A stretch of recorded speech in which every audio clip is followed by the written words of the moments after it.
All right, what is going on, YouTube? This is not financial advice. I'm not a financial advisor, and yeah. All right, so let's get started. Okay, so this Sunday night class, I'm going to be going over inverse fair value gaps more in detail. Yes, Brooks won. I'm kind of happy he won, to be honest. I mean, he's a good guy. I wish Hovland won. I got his autograph. All right. Anyway, so I'm gonna be going over inverse fair value gaps. Okay, and it's exactly what they sound like, right? There's a lot of people who use inverse fair value gaps the wrong way. Okay, they think every single fair value gap's an inverse. Like even like right here, right? Obviously, this is an inverse fair value gap, right? So this is an inverse fair value gap. Okay, like it literally is. Okay. Is it one I'd probably use? Well, this one's gonna depend on tomorrow. But the thing with inverse fair value gaps is you need to use them in context, right? You can't go on the 5-minute time frame and be like and do something like this. So first of all, it's important to kind of look at the times, right? It's important to look at the times. So for example, here's an example from maybe on Friday. Okay.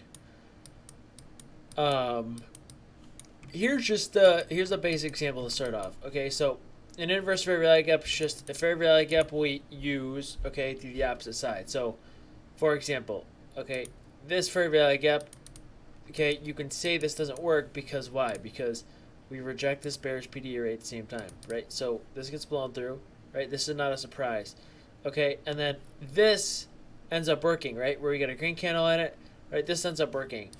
And although this might be something, yeah, I might take this one, right? Doesn't really fit the context that I still thought there was buy side above.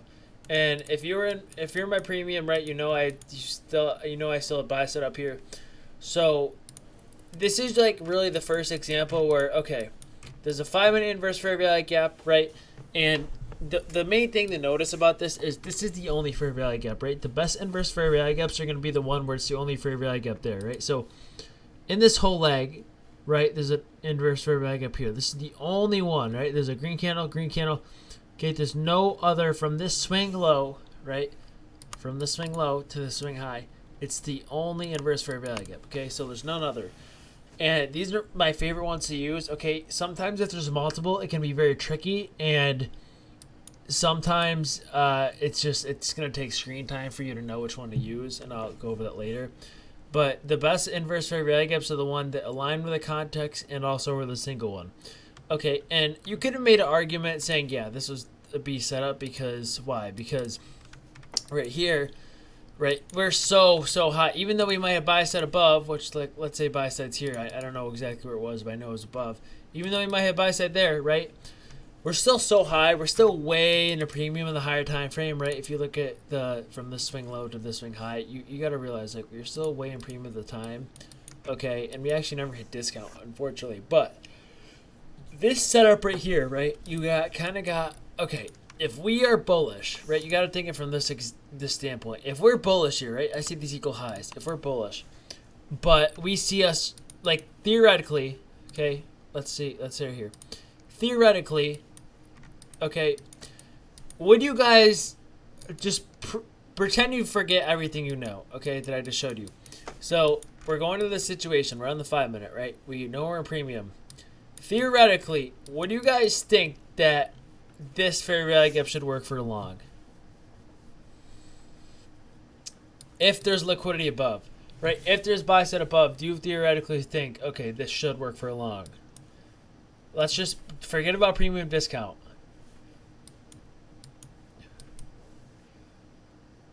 Okay, we got one yes, one no. Yes, okay. Why are we getting yeses and nos? Can you explain your answer? Or, wait, don't explain your answer. I'll call someone out. All right. I want bots to explain your yes, and I want Sajid, I don't know how I say that, to explain your answer why you're saying no. Okay, those two. If there's buy side above, if I think there's buy side above, which, okay, look at these equal highs, right? These are perfect. This is perfect buy side. There's a lot of retail buy or short stops up here, right? So this is good buy stops. You said you will think it will take buy side liquidity, then it'll sell off after taking out sell side liquidity. No. You know, you got the terminology down, but that's not how it works. Okay, but listen. Look at this fair value gap right here. Okay. Bots, or I want you to explain, why would you expect this to work? If this was buy side liquidity, if this was truly buy side, why would you expect this to work? And then Tajid, why are you saying no? Why would you say this shouldn't work?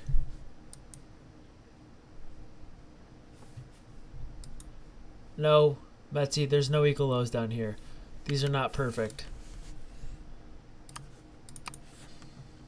I like the trade because the retracement looks like rebalancing and comes from the fair value gap to be created to attack buy side liquidity. Okay, so I agree with Bot's answer. Okay, but then I'm gonna show you guys from a different perspective. So in this example, you can see we're bouncing off a higher time frame order block, right? This is an order block. This red candle before this up move. We got equal highs above. So in theory, this fair value gap should really work. Okay, so this should work. Does everyone agree that this is like a textbook fair value gap where we're bouncing off an OB and we have a 5-minute fair value gap and there's no true displacement down? Does everyone agree that this should work?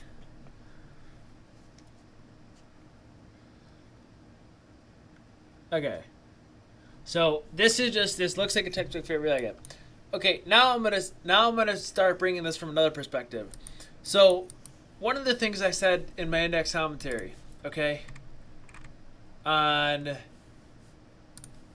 Friday was this. Okay, I was at the PGA, so I never really wrote much, but look at this is what I said. I said bullish as long as we hold this. Remember, the higher we are, the more risky longs are, but we still know where buy side is. So basically, I kind of drew this out and I marked buy side up here, which I still think this is buy side. Okay, and I was like, I'm bullish as long as we hold this.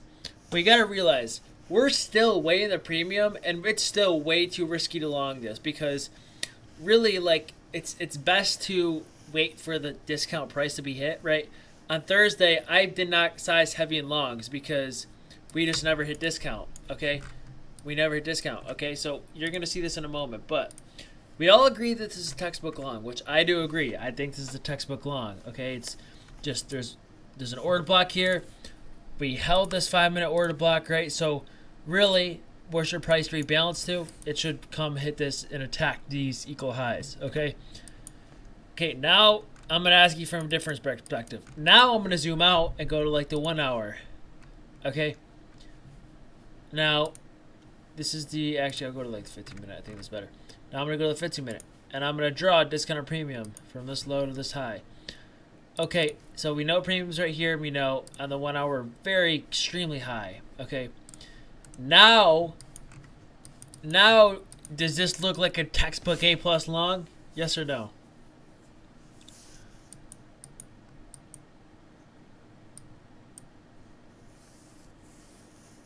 Exactly. Why not? Exactly. Okay, and this should be very obvious. So what I tell people is this. So on Thursday, when I was trading this day, I was like, okay, I was going to try an entry down here. We never got it. I was going to try an entry right here. We never hit my limit. Remember, guys? Remember everyone in my premium? I said, okay, I'm going to chase this and set a limit down here. It wasn't ever hit. Okay, so this was never hit. This was a play alerted on premium. I know some people got their orders filled, actually. Okay, so now that we zoomed out and we realized, okay, really technically we're very, very high. So earlier in the day, I actually alerted this long in my premium. Like I literally said, okay, I'm chasing longs here. I know this buy side so above. But I literally said I'm chasing one contract. Why one contract? Because I know that even right here, if I go to replay mode, right, I still know that even in replay mode, right, this being the swing high at the time, I still know this is way in premium. So if I draw this to premium, this to discount right here, this fair value gap is way in premium. But the momentum at the time kept telling me, okay, we're got a lot of momentum. I think we're going to attack buy side without hitting discount. Okay, and obviously that was not the case. What happened was this. So if we do this, we end up bouncing. We never attack discount, and this is why I chase. So this is why. Okay, even this one right here. If I still think buy sides, let's say I think buy sides right here. Okay, if I still think buy sides right here, okay, and I keep replaying this. This is another thing you could chase. Would you size having this? Absolutely not, because we know we're still in premium, right? So this would not, yes, exactly. Discounts below the 0.5. So this one, again, this is another fair value gap. Maybe I would size lightly in it. That's not what I'm going to have you in it. Okay, now let's say we finally hit buy side. Okay, or let's say we actually still buy side up here and we haven't hit it. Okay, this fair value gap right here. Could you long this? Yes, you could. You could long this, right? Just like you could long this, you could long this. You could even long this. But every single time we make higher and higher fair value gaps, the reason why when I learned this on Thursday, the reason why is like, okay, I'm taking one contract in here. I just want to see if I'm right, is because of this. If I still think all these fair value gaps are premium, then I bet you that one of them is going to fail. We just don't know which one. So this ends up working, this ends up working, and then finally this ends up failing a little bit, but it doesn't really fail because we still hold this order block, right? There's an order block right here. So we're still holding the order block, which is fine. We hold the order block almost to the tick, and that's when we get the confirmation entry, which would be obviously right here, okay? So right here I would say, okay, here's a confirmation entry. But here's another fair value gap to where, okay, I know we're way into premium. I still think this buy side above, okay? This is also 120, so obviously 130 hadn't hit yet. And this is another fair value gap where, yes, maybe you could chase one contract in it, but you're going to have a slice up. This is another fair value gap way into premium, right? Just like this one, just like this one, just like this one. This one worked, this one worked, this one did not work, and now this just looks textbook again. Okay, but then what happens? It fails. Okay, and this is exactly why when I chase up here, right? This is exactly why I do one contract, and that's why I always tell people, I'm like, okay, you got to realize we're still way into premium. Okay, so even though this fair value gap works, even though this works, even though this does not work, right? I'm still expecting one of these to fail. Okay, and this is where inverse fair value gaps come in. Okay, so right here, okay, if you look, what I do is I draw every single fair value gap on the way up, right? This one holds, right? This one gets ticked into and holds. Okay, this one gets ticked to and holds. This one gets ticked to and holds. And then this is really the first fair value gap that, okay, we've now hit all these highs to the left. This is really the first fair value gap where, okay, we're way overextended. We hit some internal buy side. This is the first fair value gap that fails. These are the types of fair value gaps I'm using for inverses. Okay, and these fair value gaps are the one where, okay, this one holds, this one holds, this one holds, this one holds. My thought process here is, okay, we're really, really, really high. I'm just going to wait for one of these to fail. Again, this one, we're really, really, really high. We've taken a bunch of swing highs. Let's see if this kind of gets broken through. And this is where I'd be like, okay, I'm not chasing them. We're way too high. Even right here, I would not have chased this. The only thing I chased was this because I was like, on the bigger picture, ES was still kind of low here. But then once we started doing this, I was like, okay, ES is getting high too. And these are the fair value gaps that I like to use in inverses. Really, it's the first fair value gaps to get broken, right? And I prefer the 5 minute. Obviously, there's a lot of 1 minute stick broken. But the 5 minute, right? As long as we hold these, that's telling me order flows bullish, order flows bullish, order flows bullish, order flows bullish. And then finally, we break the only fair value gap, right? The only fair value gap formed in this whole leg. Okay, you get one fair value gap formed in this little leg. Where is it? It's right here. That's the one I'm interested in using as an inverse, especially when we're really high and we've already taken out tons of this internal liquidity here, here, here, here, right? And even if I think this buy side higher, right, it is very, very unlikely we don't get some sort of pullback, even the discount, okay? And this is where I wanted to go heavy long. We just never got it. And what happened was, okay, we failed this inverse fair value gap, okay? And this is not something I probably would have shorted because these equal highs. But then what? Then I see, okay, we now failed this. And this is one where I still wouldn't have longed this because generally speaking, right, we're way into premium. If I did not know where discount on premium was, maybe I would have longed this because If this is a discount, this would have been a good long.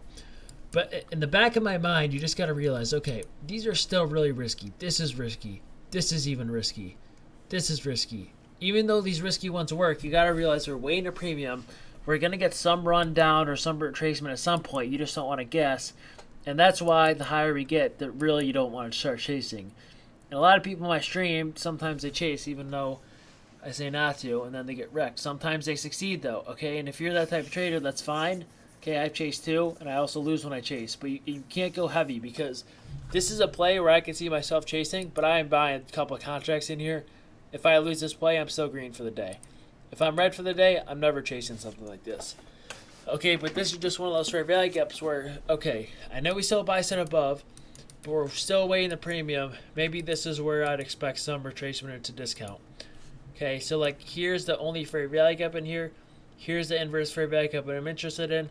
It's the only one in this whole leg from this low to this high. Okay, that's the one I'm interested in. Okay, and what you do is obviously on the way back up, okay, next candle, I buy that wick. This is where I sell. And then obviously I target internal liquidity right here. Okay, so if we play that out, this is where I'm buying. And then my next target, okay, pretend I have two contracts. My next target's this equilibrium, right? Because I'm expecting price to go in discount. But it never hits it, so I just would have been stopped to break even for this trade, right? It's internal, and then I just never would have gotten, I would have never gotten the target hit. Right, so this situation is kind of unfortunate because we never hit discount, but because like the reason why in the first place you never would long this, you never would long this, even if it works, and this is because we're so high. Like, why would you long these? Maybe if it's one contract and you still think we're gonna go up, right? There's no reason to really long them. You just want to sit and wait and see if any of these get violated. And the second one gets violated, you're using is an inverse. Okay, and this is much harder to do when we're chopping around because some fair value gaps will work, some won't. Okay, this really works the best when we're really low or really high. Like, that's when I like to use inverse fair value gaps. Okay, so because we're really high here, I'm expecting one of these fair value gaps to get violated sometime soon. That's when you use your inverse. And just this is a really good short because we're really high, we're waiting a premium, even though I might still be bullish. Right, the market just doesn't rocket ship up. It has to retrace, okay? And it's not, I'm not saying this, that sounds really stupid and like I'm really dumb. It sounds like something a TikToker would say. But the algo and the market will retrace, okay? We can't just go straight up, or else that'll be too easy, okay? We got to stop people out before going back up, right? So this is just confirmation entry. If you break this fair value gap, this is the one fair value gap here, that's your confirmation entry. Yeah, any fair value gap on premium is risky to long, and you should definitely enter with caution. And yeah, Sajid, I know who you are on Twitter. So yeah, so basically, right, any fair value gap on premium is risky to long. Will they still work? Yes, they will. I've taken fair value gaps on premium when I think I know where the draw is, right? The only reason I alerted this long on my live is because I knew we still had buy set up here. I knew ES looked bullish. Okay, but then once we started getting even higher, I was like, okay, we've taken out way too much internal liquidity to the left of the chart. Right, for the left. You obviously can't see it right now, but we took out so many highs already, and I think we actually took out one big high, that, okay, now really, it's really risky longing. Okay, now is where I want to see a retracement into discount. Okay, and we never get it, but the fact that we did not get this says what?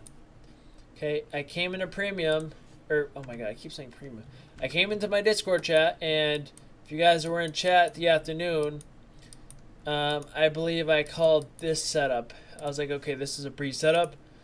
Okay, why is this another fair value gap I'd go in caution with, even though it works? And even though I even said this is a B setup, this might work. I wouldn't be surprised. And I know some people took this, but why would I go with caution into this fair value gap? And by the way, the only reason I did call this in my afternoon live stream Thursday was because I still knew buy side was above. If I did not see buy side above, if I still saw the high untapped here, right, I wouldn't have cared. But because it was untapped, right, I still wanted longs. But can someone tell me, why would I still go in this with caution? Even though I'm still bullish.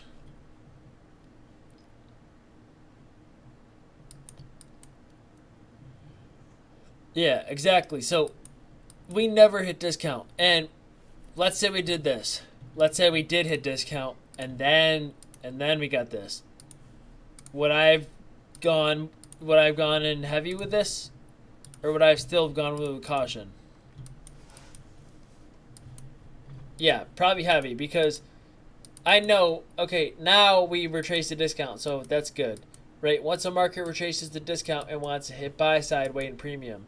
So really, once I see the market retrace the discount, that's when I'm like, okay, we don't need to go back to discount. The market's going to attack the opposing high. Even though we're back in the premium, I'm expecting this to work because why would you not expect this to work if you know the market rebalanced inside discount and now even bullish fair value gap, right? There's no reason that this should not work. But the reason why I was like, this is more of a beast setup because we never actually hit discount. So even though it was a beast setup, it still worked, right? A beast setup isn't terrible. But this is why this would still be kind of caution.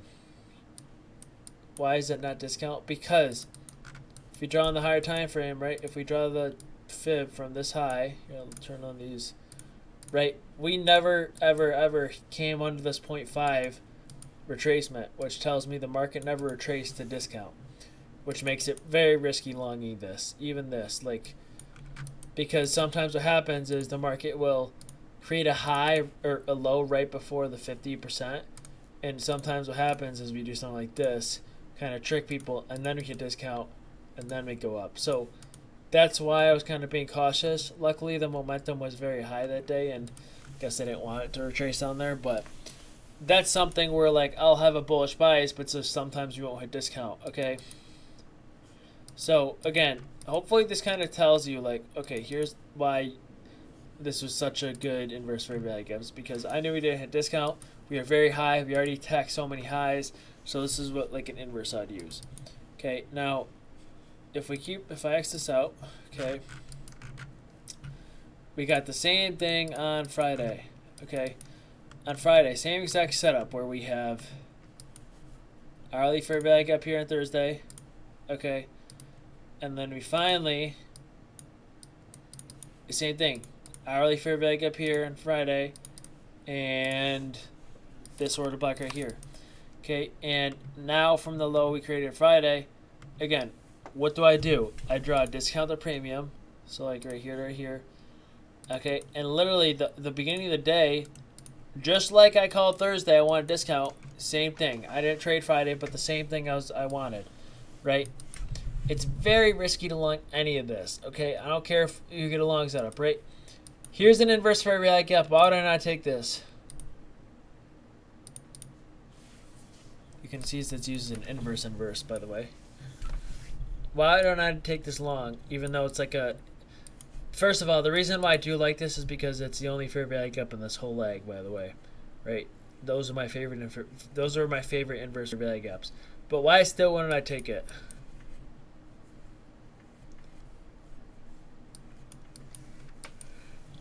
It goes back to what we talked about before.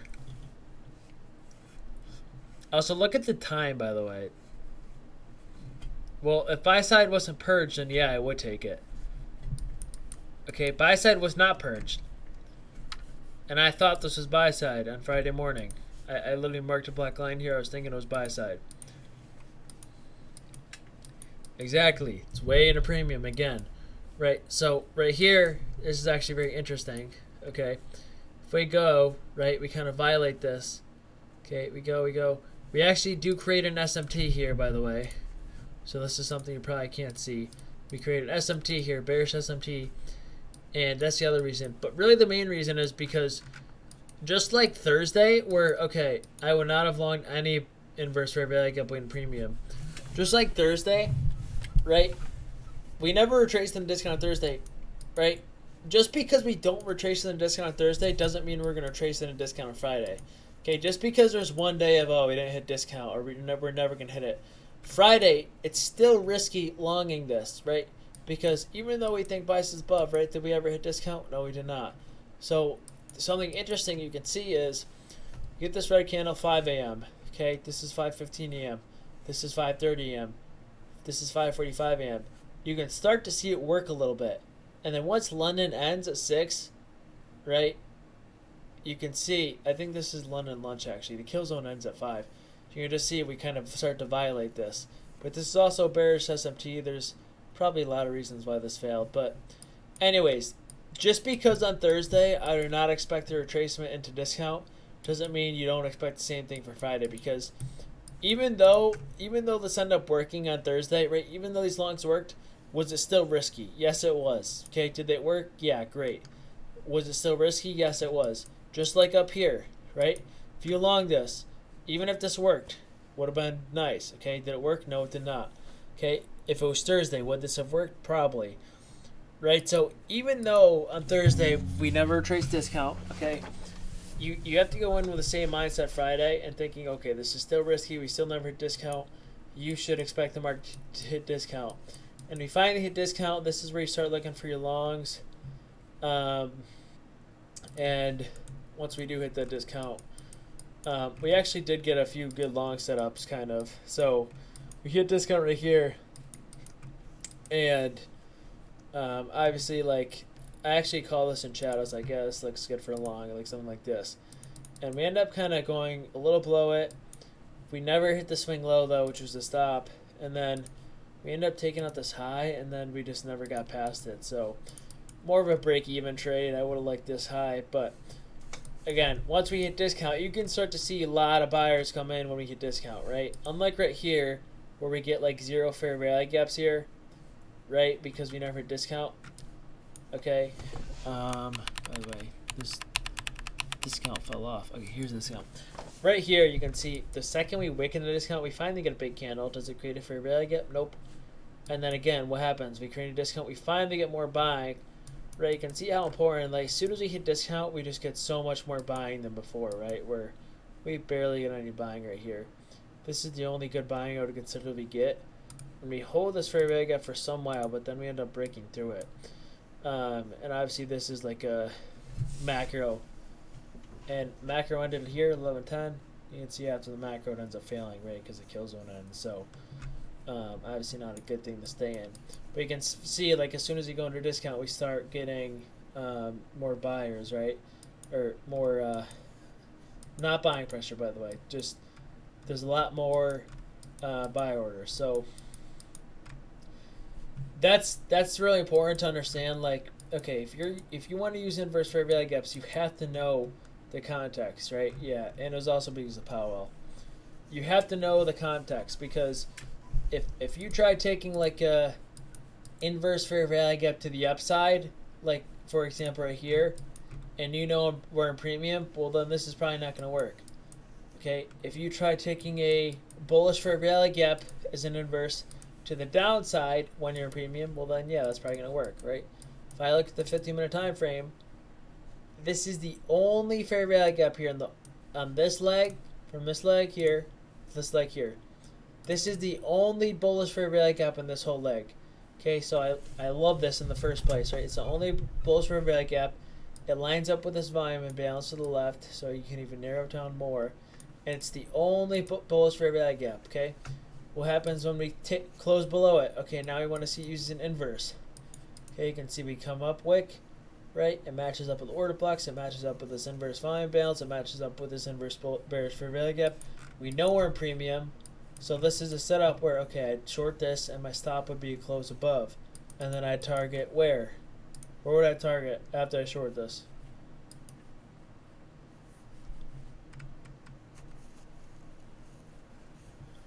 Yeah, exactly. I target equilibrium, right? Discount. But my first target would be where? Just to be safe. And when would I set my stop break even? Yeah, internal. Exactly, bot. So really my first target would be here. Okay, like a lot of people say it would be equilibrium. No, it would not be. This would be my first target. The second we hit this, I'm moving my stop to break even. I don't care what happens. So unfortunately, this would have been a break-even trade. Okay, but does this hold? Yes, it does. Would I have taken this twice? No, I would not have.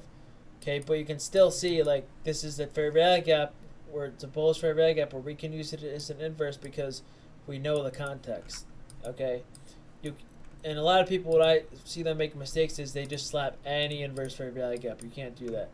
The best ones are the ones that are like single fair value gaps. So right here, I want everyone to look at the 5-minute chart. Go on your own chart. Tell me the bearish fair value gap that would have been a really good inverse fair value gap. So I'm gonna mark the time. Or go on your chart and tell me what time did the 5-minute bearish fair value gap form. Tell me when it, like, what time the bearish fair value gap formed that would have been a really good inverse fair value gap.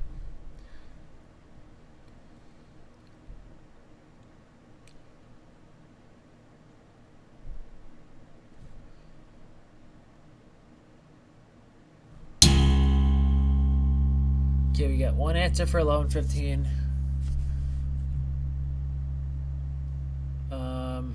There's no 11:15 fair value gap. I'm not sure what you're talking about. Okay, we got two 11:25s. Okay, so let's see. 11:25, 11:25. Okay, so we got a lot of 11:25s. Okay. So it sounds like 11:25 one. Okay, which is right. Okay, why would it not be the? Why would it not be this one? Why would it not be the 12:25 one? Like, why couldn't you make this as? Why can't you use this in inverse?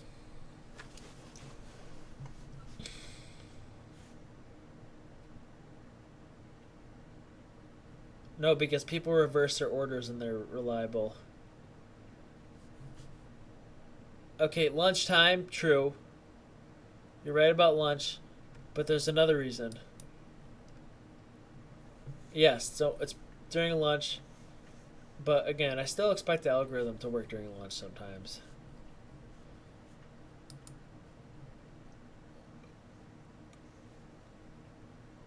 Why did I not expect this to be used as an inverse fair value gap?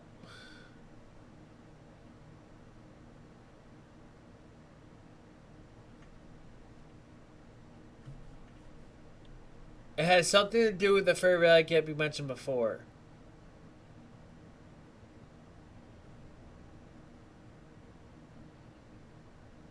No.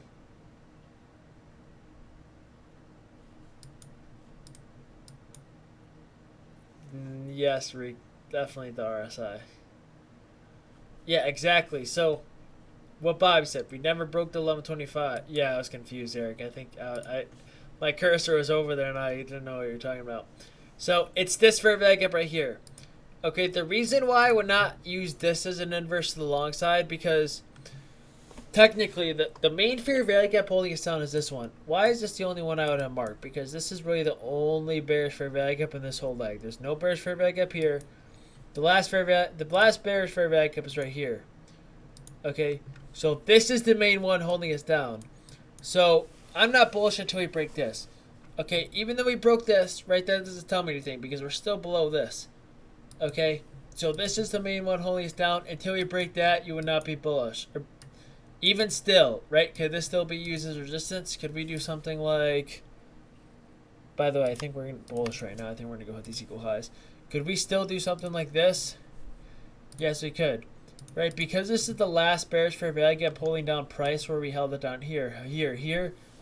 Okay, this just tells me this is the key area we need to see a really violation of and a close above, right? Because this fair value gap right here is just, it's holding us down so much. So we're, okay, yes, we break this bearish fair value gap, but this is the fair value gap we've rejected twice already. A violation of this fair value gap is going to tell me much more than a violation of this one. So the other thing with inverse fair value gaps is I always make sure there's only one versus right here there's two. There's this one and this one.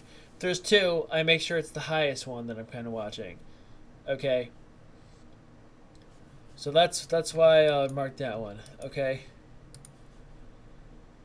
Let's let's see. So yeah, and also another thing is, this is probably a fair value gap in like multiple time frames as well. Yeah, it's a 3 minute as well. So when they co-line on multiple time frames, you know it's important. This is a 2 minute right here. And then is it a 1 minute? Yeah, it's also 1 minute. So the 1 minute I think is the most important, by the way. So it's really just a 1 minute time frame always down. It aligns with a 3, it aligns with a 5, right? It's on 3 different time frames in the same spot. It's not on the 15, unfortunately, because there's no fair value gap here. But that's why I'd use this one and not really care about anything below. Okay, so there's that. Yes, Jason. Yeah, the more time frames the fair value gap is on, the stronger it's going to be, probably. Okay, so again, why would, same with this fair value gap, right? So now that everyone understands, so why is the reason, why do I like this fair value gap? Why do I like this BISI? By the way, BISI is just buy side and balance, south side and efficiency. It's just another name for bullish fair value gap. Why do I like this BISI? No, not an OB.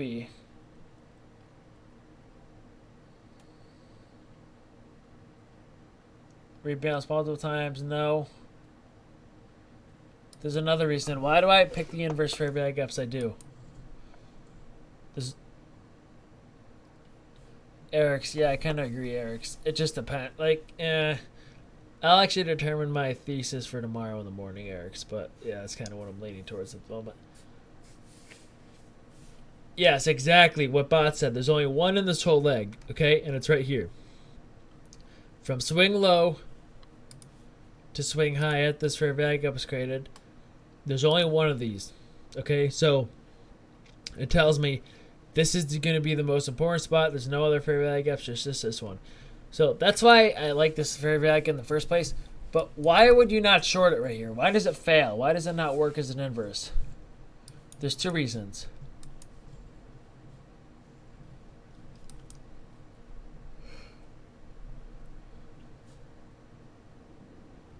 Yeah, inducement, yes. There's actually more than the two reasons. I'll say one. So first reason is because we barely displaced below this low, which tells me we're probably not going down farther because we barely displaced below this low. So there's a liquidity sweep, right? Inducement's basically when price is still bullish, but we induce means we like kind of go below low then keep bouncing. So this is what inducement is. We make higher highs and higher lows. So we make a higher low, but we know price is still bullish, and then what happens is this is inducement right here. So people think it's a market structure shift, but it's really not, and then we keep going higher. That's inducement. Okay, but what's the other reason? What's the other reason why I would have taken this? Even though I like this, even though I like it. Remember, it all has to do with context. There's two answers, and they both have to do with liquidity.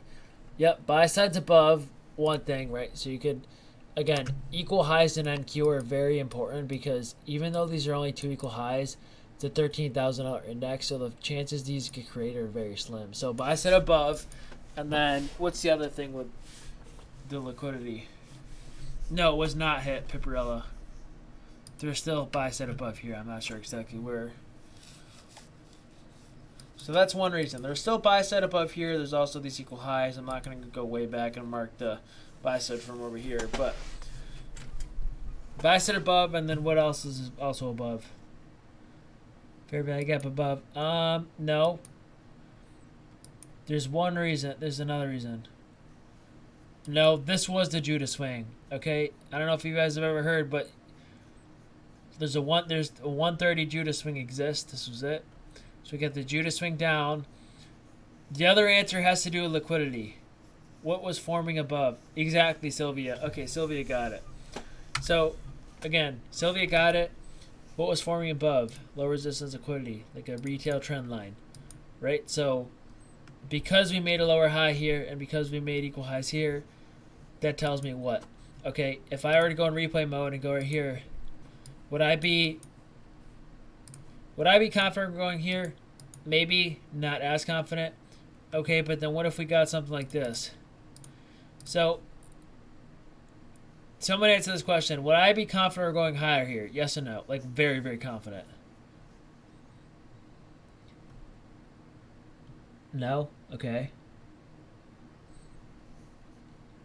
And I'm going to make a drawing. Yes, because it's not very...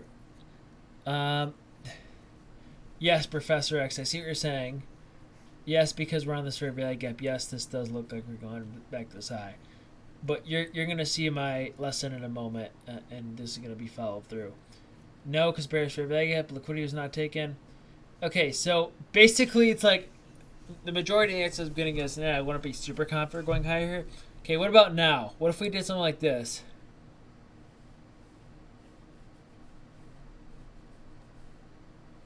Now would I be confident we are going higher?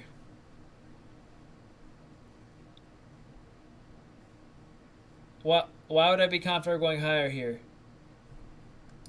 Exactly. Okay, what if we went down like this? Would I still be confident going higher? Why not? No, you guys are getting caught in the trap. This is where you guys lose. This is the manipulation leg. Come on. No, no, no, no, no. This is where you guys all get wrecked and blow your ports.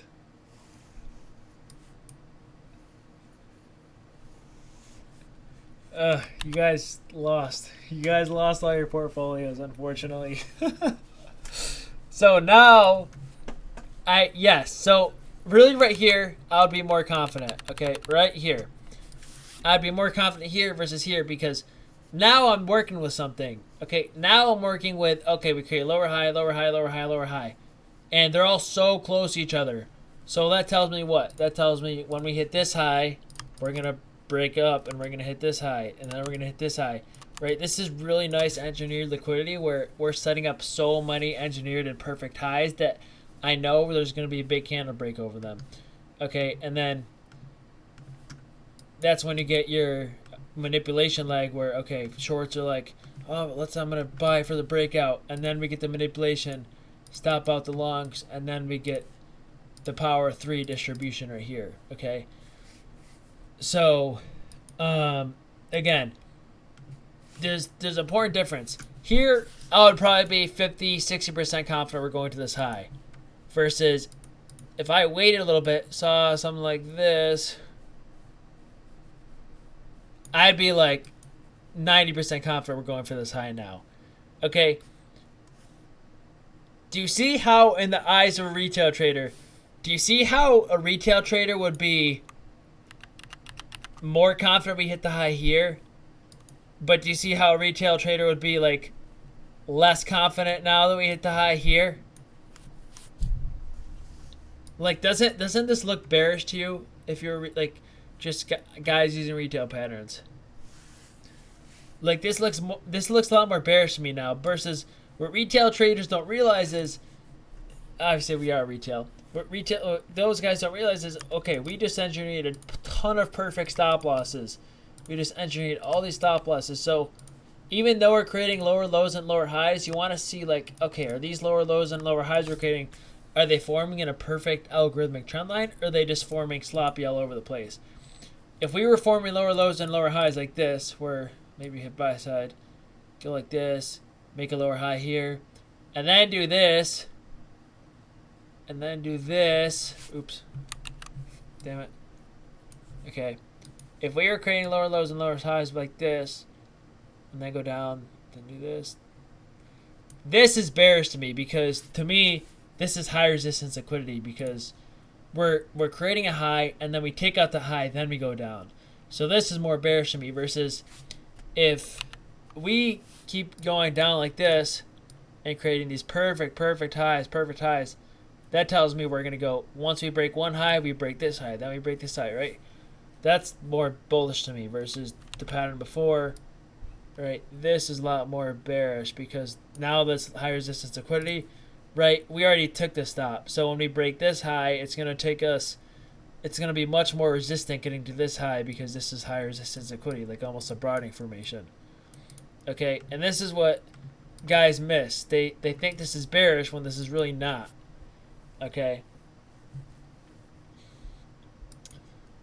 The break of the lower high forms the displacement in a new fair value gap, right? Yes, that's what you want to see. I often say to people, if I don't see a fair value gap form, then a high break, right? If I don't see an actual fair value gap form, does that tell me the market wants to reprice higher? Probably not. If I see a high break and then a fair value gap form, that tells me we should go higher. Okay, a fair value gap and price delivery is key. If we don't create a gap in price, that fair inefficiency in price, that tells me whatever way the candle just went, the market likely does not want to continue to expand there. So a fair value gap is very important to me. Sajid, I'm actually almost done, but I'll see you later. Yeah, if you don't know where liquidity is, you are the liquidity. I saw something for Bitcoin, some post over the weekend. It was like, basically the post is this, okay? Actually, I'm going to pull it up real quick because this is important to look at. Okay, basically the post is this. If I go to my replies, all right. Someone posted this. What the hell? Okay. So someone said this. They said we've all been there at one point. Okay, this is what they posted, and this just cracks me up. Ready? Watch this. Okay, why does this work? Why does this fail? Doesn't this make so much sense? Why are people doing this? Why do people do this? I seriously don't get it. You know, buy off a trend line, bro. That's right. You gotta realize, even though this works here, even though this works here, even though this works here, why would you do this? Right? Even though it works all these times, it's going to fail, and that's when I'm getting the trade. Because I'm going to be the one shorting when it fails. This one too. What do I say about rising wedges? When price is compressing up, a lot of times this happens. And then boom, we just fail. This is hilarious. Like, this is hilarious. See that? Even this, like, look at this. If you're a retail trader, why would you short, like, if you're a retail trader, if you use retail patterns, this actually does make sense to short. But us ICT traders, why would you short a pullback, right? It's stupid. Even fib traders want to short this. That's dumb. Because you know the 38 is the first take profit, and then you bounce. So that's a funny video. It just, after learning all about ICT, just I can't stand to watch this because we all know why this fails. This should fail. I don't know. I can't believe it has 8,000 likes. This comment, I tell you, is full of idiots. These are all idiots. Like, it be like this for real. LMAO, happens to me every now and then. Haha, love it. This is some funny shit. Like, these are all NPCs losing. I guarantee you none of these guys are profitable. Like, there's no way. There's no way any of these 500 people know what they're doing. Like, I seriously don't get it. Someone said me, and then this guy goes, all of us. Like, no, this is not all of us. Like, it's just crazy. I can't stand it. Anyway, so that's kind of the video. After showing that, Alpha, you might have. I don't know who that is. So yeah, that's just something kind of funny to show you guys. So again, inverse fair value gaps. Hopefully you got the gist of. I like the one when they're kind of alone in a sequence versus if there's like 5, I don't like them, right? In this situation, right, if we broke this, this would not be high confidence me because there's still a second fair value gap here. So what if we do this, right? I only like the ones where we only have one in the leg versus right here we have 2 fair value gaps in the leg. So I cannot be confident this is going to happen, okay? So that's that. And then obviously you want to use inverse fair value gaps with context, right? If I thought sell side was down here, I would want to see something like, let's say this is one fair value gap. Again, if I thought sell side was down here, and I saw us close below this with a big red candle, I'd short the retracement. Okay, if I knew buy side was up here and I still saw this, I saw a big red close on this, and I saw this inverse fair value gap, but I still short this? Hell no. If I see equal highs above here, even if I think sell side's above here, if I see equal highs above here, I'm not shorting this because there's not enough context to tell me that this should work as resistance, right? You need to find reasons why this should work as resistance. Okay. Can I talk about my outlook for tomorrow? Yeah, I can. Michael, I'm doing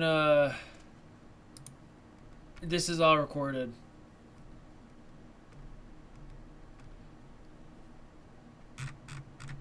So, recap. So, here's my thoughts for tomorrow. It's really hard to say right now. I am still bullish. I still think we take out this high right here. Okay. I'm not shorting. So here's what I'll say. I'm not going to short tomorrow probably. I'm not really looking to short heavy until we hit this high. Okay.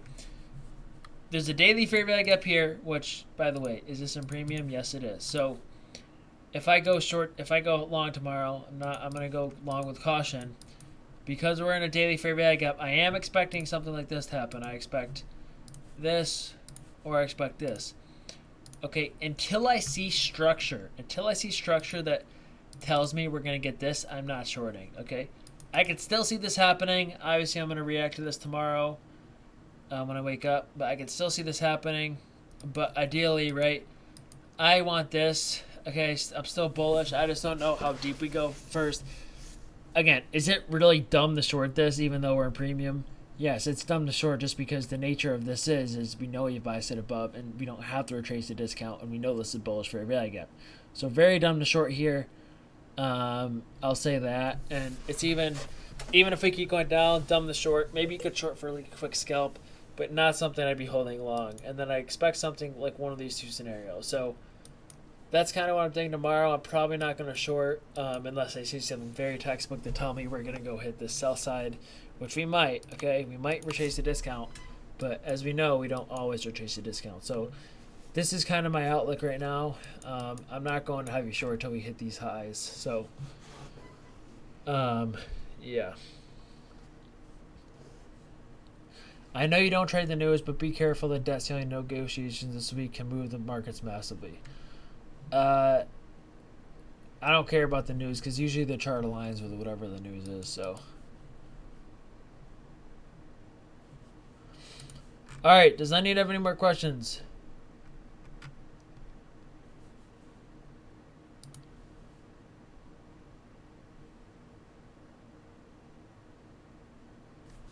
Yeah. Let me do some analysis on gold. By the way, this is my CL analysis. The problem with this analysis is I'm really saying this is saying that yes is bearish, which it's not yet, because they do the opposite. Like there's no way we don't have buy side here. Like there's no way because we took sell side here, barely went under this displacement. We created nice BPR here. Like I don't know. There's just no way. This is an A+ setup every time. But we'll see what happens. Yeah, I don't trade oil. Euro USD. This is my alert. I alerted this in my Discord. Damn it. I knew I should have alerted this at fair value gap. So I just alerted this before the class, actually. Buy side's up here. Yes, I can chase this if I want. I'm not going to, but try getting a fill right here. This is my alert. I'm obviously doing this for practice. I'm practicing trading gold, euro, and oil. So buy side's right here on euro USD. I'm 99% sure we hit this high. Whether I get a fill or not.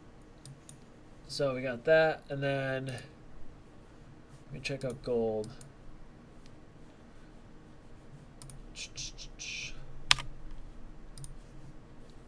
Gold looks very bullish at the moment because two reasons. DXY, and then this is forming nice low resistance liquidity, and there's still an unbalanced fair value gap right here. a lot of it's unbalanced. So really my target on gold is these equal highs right here. I think we go hit those. If we get a long setup out of here, I'm gonna alert something. Okay. Honestly, I could literally probably alert. Let's see.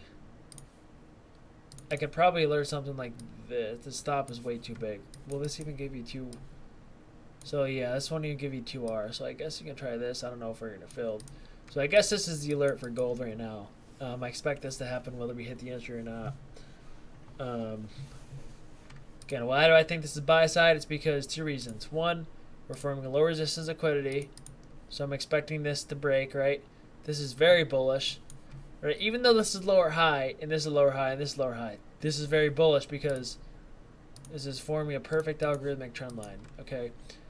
And obviously my first take profit would be this, and then I'd probably try to hold the rest of these highs right here. So that's kind of my thesis at the moment.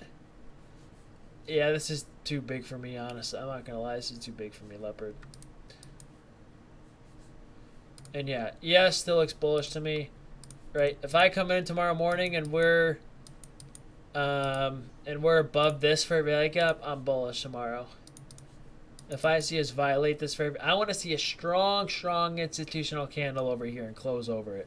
That will be bullish. If we just kind of consolidate up here like a little bitch, then nah, I won't be as bullish. But I want to see a strong candle over this and to close above one green candle, forming a fair value gap that tells me we really want to attack this buy side.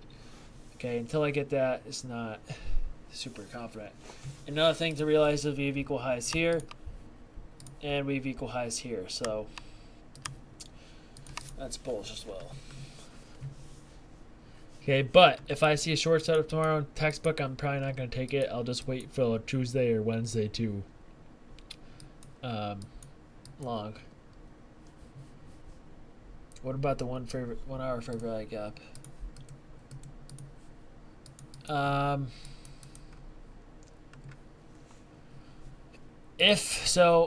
Yeah, so Professor, this is one of those fair value gaps where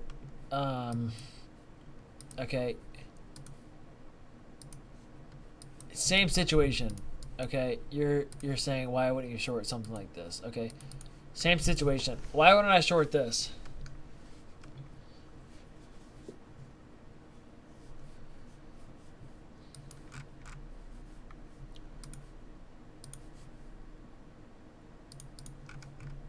Like, why is this a bearish fair value gap I want short, or even think about looking for short in? Yeah, exactly, because the market's telling me these are such strong institutional candles that tells me, okay, the momentum really tells me we want to attack buy side right here. So even if a short like this would work, I'm probably not going to short it because it just looks like from the momentum we want to attack buy side. And the fact that we're bouncing from a fair value gap, right? Once we kind of hold and bounce and react from a fair value gap, anything on the opposite side of the curve, whether it be a bearish short or block bearish fair value gap, none of that should matter. Like, this should not matter. So we're kind of in the same situation at the moment where, like, okay, if we bounce off this order block with really good momentum, right? This order block right here, this should not matter, okay? Even if this works, I do not care. I'm just gonna have to see and react to it. I could change my mind tomorrow because I know this is still a possibility. Like, I still know this is a possibility. Where we hit this sell side and we just rip out of this. Okay, if we do this, okay, I will not be longing this. If we come down here first, I will be longing this. Okay. Yeah, Sniper, I probably can, to be honest. So, yeah, again, I don't blindly short these.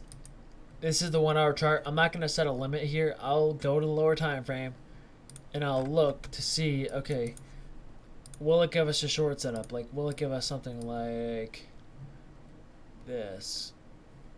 And then a fair value. Then, I'll short something like this. Okay, but unless we get that, I'm not touching this fair value gap. I'm not going to short it. What if we got confirmation entry in that? Yeah, then I'd probably take it Moolah because It would make sense because we're just still so high, but I also noticed buy set above, so if there's a confirmation entry, yeah, I'll probably try it. Yeah, even if it's against my buys, because in the bigger time frame, I know we're still way in the premium. Yeah, no leopard. Kind of funny. So, yeah, that's kind of it for tonight. I'm going to wrap things up. Again, let me know if you guys have any questions, okay? For, obviously, just DM me or whatever, or ask in chat. The reason why I say ask in chat is because a lot of people probably have the other same questions, so then that way people can see them. All right. I'll see you guys later. Pleasure. It's a pleasure. So, watch the recording live. Also, use my Apex account funding code. Again, really good practice to use those funded accounts. Yeah, so use that. It's in the this funded referral thing. Sniper, you never see. Yeah, I use new week opening gap in another chart. I don't really talk about it too much because I don't really. If I know where liquidity is, I don't care about new week opening gaps. If I don't know where liquidity is, yes, I'll kind of mark them and see what it's telling me. But yeah, all right. Well, I'll see you guys later. Peace.